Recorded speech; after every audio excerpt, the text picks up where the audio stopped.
എന്റെ സുഹൃത്തുക്കളെ, ഈ സഖാവ് പിണറായി വിജയനെ കൊണ്ട് കേരള ജനത ബുദ്ധിമുട്ടിയിരിക്കുകയാണല്ലോ. നോക്കൂ, ഇപ്പോൾ കേരളത്തിൽ സംഭവിച്ചുകൊണ്ടിരിക്കുന്ന എല്ലാ പ്രശ്നങ്ങൾക്കും കാരണം സഖാവ് പിണറായി വിജയനാണെന്നേ. ഞാൻ പറയുന്നല്ല, കോൺഗ്രസ്സുകാർ പറയുന്നതാ. പക്ഷെ പിണറായി വിജയനാണെന്നേ എല്ലാ പ്രശ്നങ്ങൾക്കും കാരണം.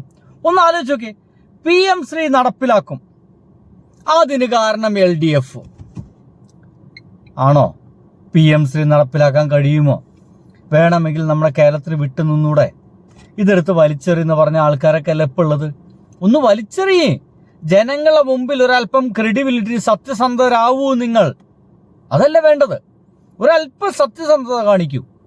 ഇന്നിതാ കേന്ദ്ര ഗവൺമെന്റ് പറഞ്ഞിരിക്കുന്നു, ഇന്നാണത്രേ പറഞ്ഞേ, ശരി, നിങ്ങൾ എന്നായാലും ഇന്നാണത്രേ പറഞ്ഞേ, ഇതിൽ നിന്ന് വിട്ടു നിൽക്കാനുള്ള അധികാരം ആർക്കുണ്ട്? ഒപ്പിട്ടാലും ഇത് നടപ്പിലാക്കില്ല എന്ന് പറഞ്ഞ് മാറി നിൽക്കാനുള്ള അധികാരം ഓരോ സംസ്ഥാനത്തിനുണ്ട്. നമ്മുടെ കോൺഗ്രസ്സുകാരുടെ ഈ സംസ്ഥാനത്ത് നമുക്കിത് പറഞ്ഞ പോലെ ആർജവത്തോടെ, നട്ടല്ലോടെ, ഈ ആദർശങ്ങളുടെ പുലിക്കുട്ടികളൊക്കെ പറഞ്ഞ പോലെ ഞങ്ങളിത് നടപ്പിലാക്കില്ല, കയ്യടികൾ ഉയരില്ലേ നമ്മുടെ കേരളത്തിൽ? കയ്യടികൾ, അടിപൊളി എന്ന് പറയില്ലേ? എന്തായാലും പിണറായി വിജയൻ തുടങ്ങി വെച്ചതാണത്, വേണ്ടായിരുന്നില്ല. അപ്പോ PM ശ്രീ നടപ്പിലാക്കാനും കാരണം പിണറായി വിജയൻ, LDF. എന്റെ പൊന്നു സുഹൃത്തുക്കളെ, 10 വർഷം കറണ്ട് കട്ടുണ്ടായിരുന്നില്ല. ഇതാ കറണ്ട്, അരമണിക്കൂർ കട്ട്, പിന്നെ കറണ്ടേ ഇല്ല, അല്ലേ? കറണ്ടേ ഇല്ല, ഇരുട്ടോടിരുട്ട്, അല്ലേ? എന്റെ പൊന്നു സുഹൃത്തുക്കളെ, നമ്മുടെ കേരളത്തില് എന്താണ് കറണ്ട് കട്ട് എന്ന് പറയുന്ന പരിപാടി ഉണ്ടാകുന്നില്ല. പോയി വീണ്ടും വന്ന്. പക്ഷെ 10 വർഷത്തിന് ശേഷം കറണ്ട് കട്ട് തുടങ്ങി. കാരണം ആരാ? മഴയാണോ? മഴയല്ല, LDF. പിണറായി വിജയനാണ് അത്ര കാരണം. ഞാൻ എത്ര ആലോചിച്ചിട്ട് കിട്ടുന്നില്ല, എനിക്ക് എത്ര ആലോചിച്ചിട്ട് കിട്ടുന്നില്ല. എന്താണാവോ? സ്ത്രീ സുരക്ഷാ പെൻഷൻ നിർത്തലാക്കി.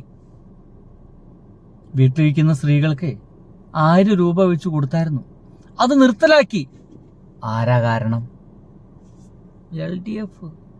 LDF ആണെന്നേ. പിണറായി വിജയൻ തന്നെയാണ് ഇതിനൊക്കെ പുറകില് കാരണം. നിങ്ങൾ വേറെ എങ്ങോട്ട് അന്വേഷിക്കണ്ട. കഴിഞ്ഞോ? ഇല്ലെന്നേ. വഖഫ് വിഷയമുണ്ട്, അല്ലേ? എന്താ? അമുസ്ലിങ്ങളായ 2 ആളുകളെ കൂട്ടിച്ചേർക്കുമെന്ന് LDF എന്താ തീരുമാനം എടുത്തേ? ആ 2 ആൾക്കാരെ ഞങ്ങളിപ്പോൾ തീരുമാനിക്കുന്നില്ല. ആരാണ് അതിലേക്ക് ഇപ്പോൾ കയറ്റേണ്ടത് നിങ്ങൾ തീരുമാനിക്കുന്നില്ല. ഇതുള്ളത് പോലെ ഞാൻ നടക്കട്ടെ, അല്ലേ? കേരളം മാത്രമാണ് അങ്ങനത്തെ തീരുമാനത്തെ? അല്ല, തമിഴ്നാടും. പക്ഷേ ഈ ഗവൺമെന്റ് വന്നതിന് ശേഷം 2 അമുസ്ലിങ്ങളെ ഞങ്ങൾ അതിലേക്ക് കുത്തിത്തിരുക്കി വെച്ചോളാമേ എന്നാ പറഞ്ഞേ.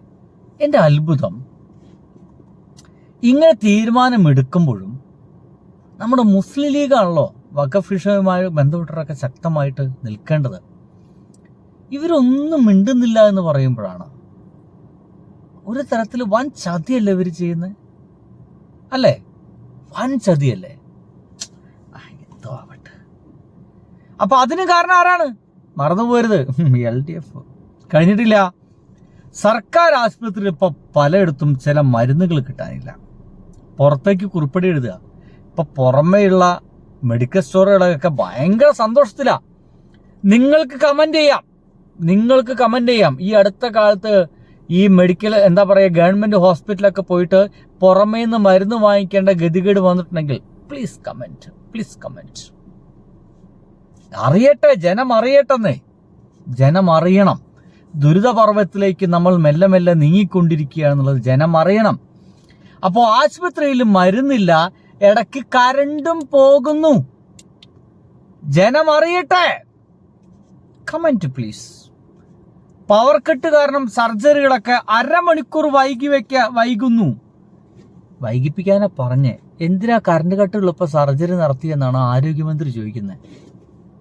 നമ്മളൊക്കെ എന്ത് ചെയ്യൂടോ? നമ്മൾ എന്ത് ചെയ്യും? നിങ്ങൾ ആ വീഡിയോ കണ്ടായിരുന്നോ? ഞാൻ ലാസ്റ്റ് കാണിച്ചു തരാം, എൻ്റെ കയ്യിലുണ്ട്. അപ്പോ ഇതിനൊക്കെ കാരണം ആരാ? LDF ആണ്. നിങ്ങൾ ഇന്നലെ മിഞ്ഞാന്നോ പഞ്ചസാര വാങ്ങിച്ചായിരുന്നോ? ഞാൻ 1 കിലോന് 55 രൂപയ്ക്കാണ് വാങ്ങിച്ചത്. അരിക്കൊക്കെ 55, 60, 65 രൂപ കൂടിയിരിക്കുന്നു. ഇതെന്തപ്പത് ഇങ്ങനെ? ചതിക്കല്ലേ. 65 രൂപ കൂടിയിരിക്കുന്നു. പച്ചക്കറികൾക്കൊക്കെ തീ വിലയാണ്. ഫ്രൂട്ട്സ് ഒന്നും വാങ്ങിക്കാൻ നിങ്ങൾ കടയ്ക്ക് പോകണ്ട. മിനിമം 300 രൂപ വെച്ചിട്ടാണ് ഫ്രൂട്ട്സിന്റെ ഒക്കെ വില സ്റ്റാർട്ട് ചെയ്യുന്നത് തന്നെ. നമ്മൾ എങ്ങോട്ടാ പോണേ? ഓണാണ് വരാൻ പോണേ. അപ്പൊ അതിന് കാരണം ആരെന്ന് അറിയാവോ? LDF ആണ്. LDF തന്നെയാണ് അതിന്റെ കാരണം. കഴിഞ്ഞിട്ടില്ല. നീറ്റ് വിഷയത്തിൽ കേന്ദ്ര സർക്കാരിനെതിരെ സമരം ചെയ്ത 5000 പേർക്കെതിരെ കേസെടുക്കുന്നു നമ്മുടെ കേരളത്തിൽ. ഒന്ന് ആലോചിച്ച് നോക്കി. അതിനും കാരണം LDF. മോഡിഫിക്കേഷൻ വാഗ്ദാനം നൽകിയിട്ട് വണ്ടിപ്രേമികളെ വഞ്ചിച്ചു. അതിനും കാരണം ആരാ? LDF ആണ് കാരണം, വേറെ ആരുമില്ല. ഇതൊന്നും പോരാ എൻ്റെ പ്രിയ സുഹൃത്തുക്കളെ. വയനാട് ദുരന്തം കഴിഞ്ഞിട്ട് 1 വർഷമാവണം.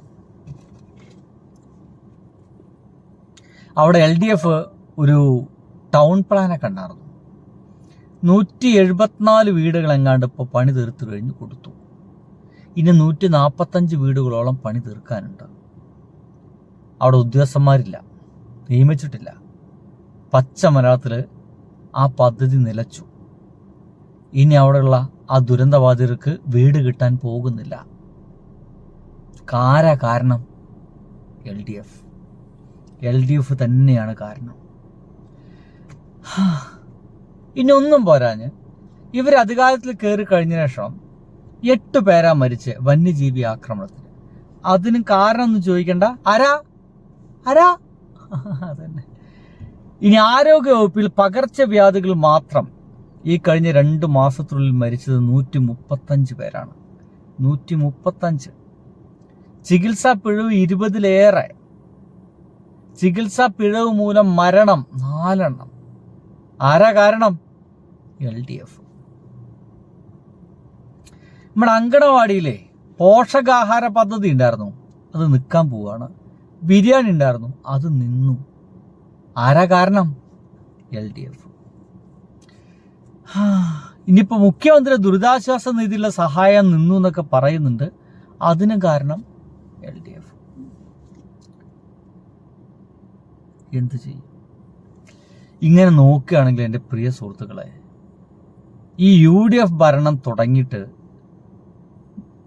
എന്തൊക്കെ പദ്ധതികളാണോ ഇവിടെ നിൽക്കാൻ പോകുന്നത്, അതൊക്കെ നിൽക്കുന്നതിന് മുമ്പ് അല്ലെങ്കിൽ നിർത്തുന്നതിന് മുമ്പ് ഈ കോൺഗ്രസ് ഗവൺമെൻറ് പറയുന്നത് ഇതൊക്കെ നിൽക്കാൻ കാരണം LDF എന്നാണ്.